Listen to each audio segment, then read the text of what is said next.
Meng Haoran, spring morning. Sleeping in spring, the sun rises before I do. All around me, the twittering of birds. Rain patter on the roof, wind shrieking at night. Flower petals fell.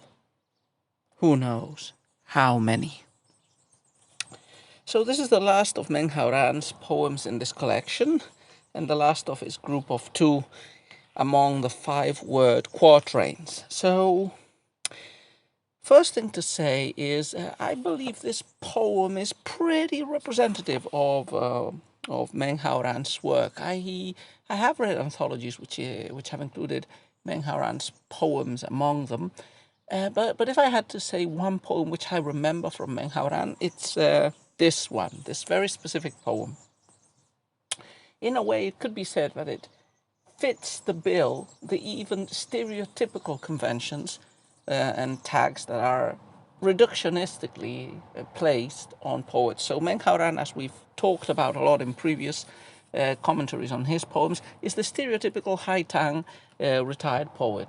He was never too successful at the examinations or in public office, and like many of those in the same situation, he cultivated an image of renunciation, and he did effectively, retire from the world and live in a mountain close to his hometown in southern China. So most of his poems are about the pleasures of being out of office, the relief at being away from the red dust of the world and the world, the poisonous, dangerous, and corrupt world of the court. Now, this poem could be taken, this very short poem, could be taken as a stereotypical representation of this type of thought. Spring morning. So the title already tells us the time of day and the season of the year. Spring would automatically bring with it a series of connotations that might or might not be realized in the poem about renewal, greenness, love, and then so on. But the topic of the poem, if you read it, I would say is the pleasure, the happiness, the ease, and freedom from worries of the retired life. So very clearly the protagonist of this poem, as we will comment when we see the 2 couplets, is no longer at court, he no longer has any responsibilities, and he doesn't have any type of chores really from what the poem is showing. He doesn't have the regular obligations that a working person would have either. So he is a retired person living in some mountain, maybe for aesthetic or religious reasons or both.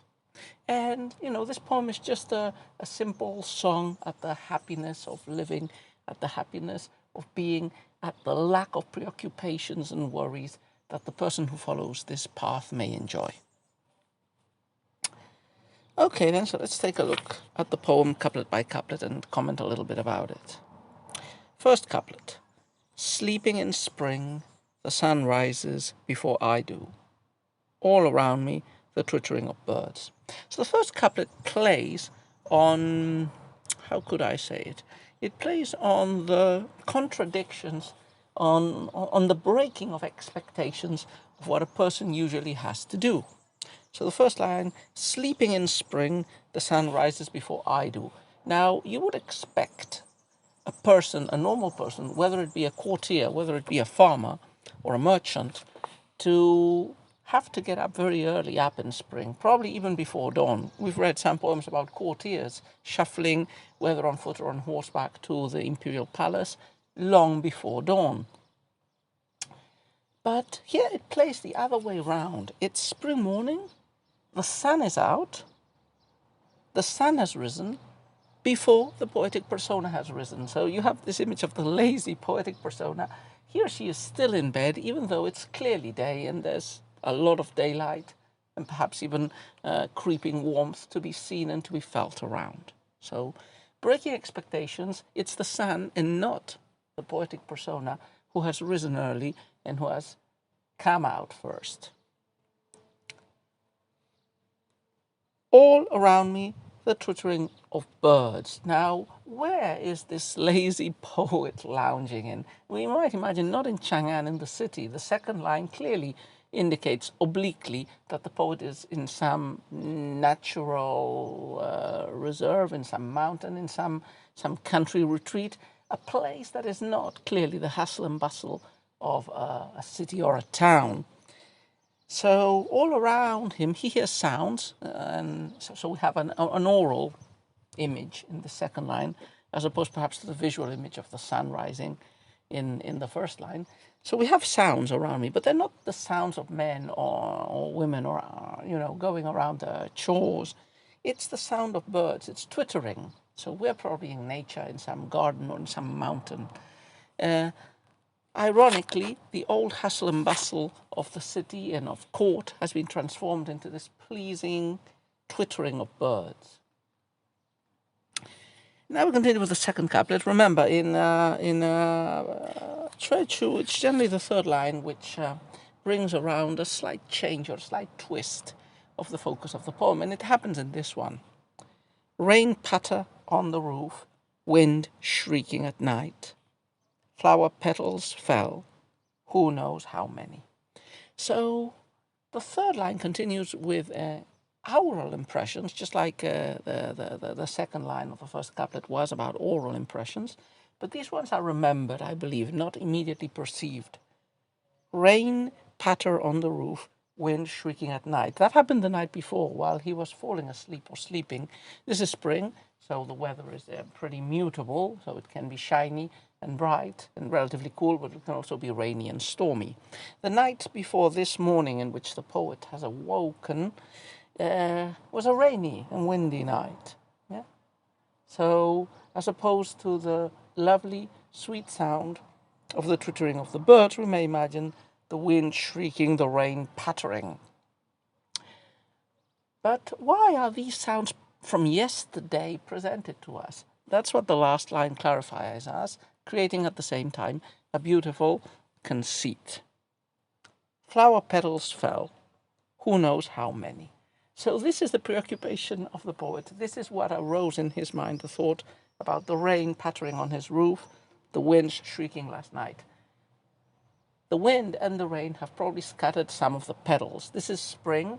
In spring, the trees are in flower, in blossom, but some blossoms are very fragile, and if it's a bit windy or rainy, those flowers might lose their blossoms pretty soon. And this is the scenario that is painted for us here.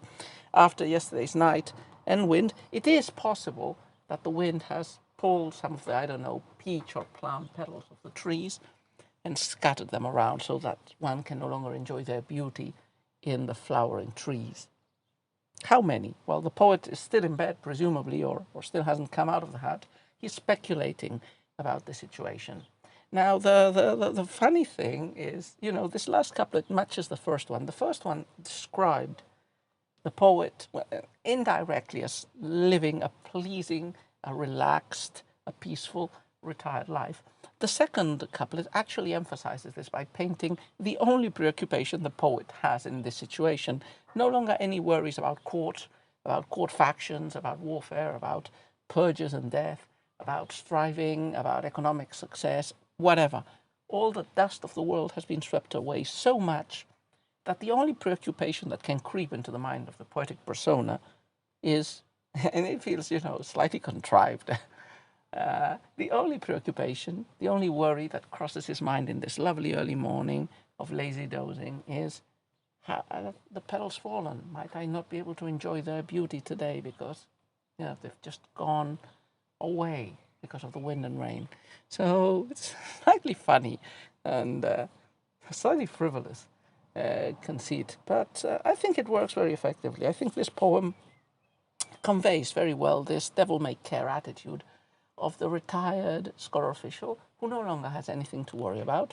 We might imagine this is a scholar official who doesn't have to worry about getting his food and living in a shelter and probably enjoying the eventual sporadic companionship of cultured monks or scholar officials who come to visit.